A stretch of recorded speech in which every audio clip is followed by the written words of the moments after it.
భారతదేశంలో బ్రిటిష్ వారు కట్టించిన ఏకైక హిందూ దేవాలయం.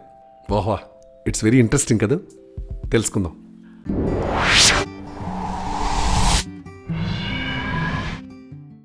ఆమె మనసు ఉద్విగ్నంగా ఉంది. యుద్ధానికి వెళ్లిన భర్త క్షేమ సమాచారం ఏమీ లేదు. ఏమయ్యాడో తెలియదు. 10 రోజుల క్రితం ఉత్తరం వచ్చింది. ఆ తర్వాత నుంచి అజాయిపు లేదు.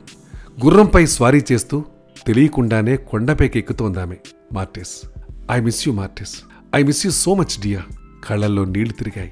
కడిగేసినంత స్పష్టంగా కల్నల్ మార్టిస్ బొమ్మ ఆమె కళ్ల ముందు కట్టింది. సాయంత్రం సూర్యుడు పడమరవుడిలో పడుకుండిపోతున్నాడు.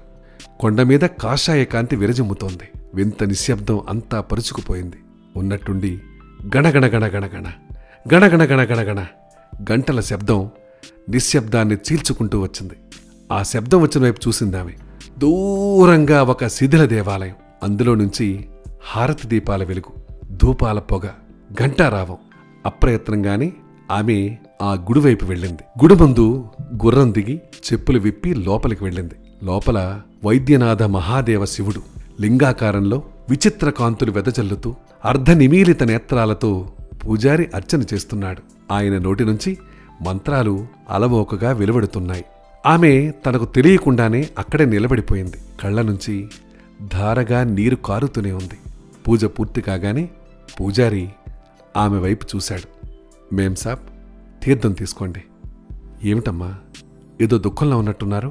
ఆమె తన భర్త కల్నల్ మార్టిస్ ఆఫ్ఘన్ యుద్ధానికి వెళ్లిన సంగతి, ఆయన క్షేమ సమాచారం లేని విషయమూ చెప్పింది. చెప్పిందన్న మాటే గాని కన్నీళ్ల వర్షం కురుస్తూనే ఉంది.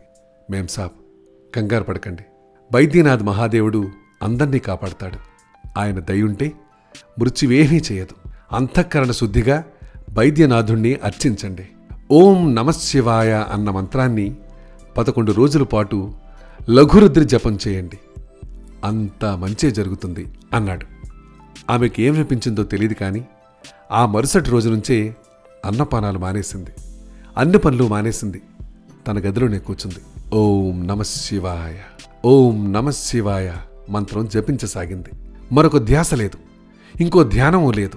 ఓం నమశివాయ, ఓం నమశివాయ. 1, 2, 3, 4, 5 అలా రోజులు గడిచిపోతున్నాయి. ఓం నమశివాయ, ఓం నమశివాయ. 11వ రోజు రోజంతా పంచాక్షరిని జపించింది. సాయంత్రం అవుతూ ఉండగా సేవకుడొకడు మేం సాబ్, మేం సాబ్, సాహిబ్కి చిట్టి ఆయి హై, సాహిబ్కి చిట్టి ఆయి హై అని పరిగెత్తుకుంటూ వచ్చాడు. ఉద్వేగాన్ని ఆపుకుంటూ ఆమె ఆ లేఖను తెరిచి చూసింది. తన ప్రియాతి ప్రియమైన మార్టిస్ సంతకం చూసింది. కట్టలు తెంచుకుంటున్న భావోద్వేగాన్ని ఎలాగోలా ఆపుకుంటూ ఆ లేఖను చదవసాగింది.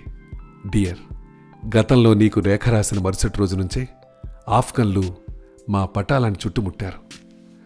నలువైపుల నుంచి భీకరమైన దాడి చేశారు. మేమెవ్వరం కూడా బతికి బట్టకట్టి బయటపడే పరిస్థితి లేదు. మా దగ్గరున్న ఆయుధాలు తక్కువే, ఆహారము తక్కువే. వాళ్ళు 100ల సంఖ్యలో ఉన్నారు. ఇక మా పని అయిపోయిందనుకున్నాను. ఒక ఆఫ్ఘన్ పొడవాటి ఖడ్గంతో నాపై దూకాడు. నేను భయంతో కళ్ళు మూసుకున్నాను. ఆ క్షణంలో నువ్వు తప్ప నాకింకెవ్వరూ గుర్తుకు రాలేదు. అంతలో అద్భుతం జరిగిపోయింది. ఎవరో ఒక మనిషి ఆఫ్ఘన్లపైకి దూకాడు. ఆయన్ని నేను అంతకుముందు ఎప్పుడూ చూడలేదు. ఒళ్ళంతా తెల్లగా ఏదో రాసుకున్నాడు. సింహం చర్మం మొలక్కట్టుకున్నాడు. చేతుల్లో పొడవాటి శూలం లాంటి ఆయుధం ఉంది. ఆ శూలం కొన 3గా చీలి ఉంది. ఆయన ధాటికి ఆఫ్ఘన్లు కకావికలమైపోయారు. కాలికి బుద్ధి చెప్పి వాళ్ళంతా పారిపోయారు. వాళ్ళు పారిపోగానే ఆయన కూడా ఏమైపోయాడో తెలీదు, ఎక్కడికి వెళ్ళిపోయాడో తెలీదు. నిజంగా ఆయన ఆ క్షణాన్ని వచ్చి ఉండకపోతే నేను నీకు దక్కివాడిని కాదు డియా. 1880 ఆఫ్ఘన్ యుద్ధం నుంచి తిరిగి వచ్చాక కల్నల్ మార్టిస్, ఆయన భార్య కొండ మీద కొలువున్న వైద్యనాథ్ మహాదేవుని దర్శించుకున్నారు. శిథిలావస్థలో ఉన్న ఆ దేవాలయం జీర్ణోద్ధరణకు 15,000 రూపాయలు సమర్పించుకున్నారు. మహాదేవ్ మందిరానికి కొత్త శోభ వచ్చింది. కొన్నాళ్లకి కల్నల్ మార్టిస్ సతీ సమేతంగా ఇంగ్లండ్కు తిరిగి వెళ్ళిపోయారు. అక్కడ కూడా వారింట్లో ఒక శివుడి విగ్రహం పెట్టుకున్నారు. కడవరకు ఆయన్నే అర్చించారు. మందిరం ముందున్న శిలాఫలకంపై తమ కథను కల్నల్ మార్టిస్, ఆయన భార్య వ్రాయించారు. ఆ మందిరం మధ్యప్రదేశ్లోని షాజాపూర్ జిల్లాలోని అగర్ మాల్వాలో ఉంది. భారతదేశంలో బ్రిటిషర్ కట్టించిన ఏకైక దేవాలయం అది. వాహ్, ఎంత ఆశ్చర్యం, ఎంత అద్భుతం! నిజంగా మీరు ఆశ్చర్యానికి, ఒక మధురమైన అనుభూతికి లోనయ్యారు కదా. ఇందులో అతిశయోక్తి లేదనుకుంటున్నాను. ఇలాంటి ఎన్నో విషయాలు మీకు అందించాలనేదే మా దృఢ సంకల్పం. దానికి మీరు చేయాల్సిందల్లా మా ఛానల్ని సబ్స్క్రైబ్ చేసుకోండి. అది విని, చూసి మీ సలహాల్ని, సూచనల్ని అన్నీ మాకు పంపించండి. సరేనా?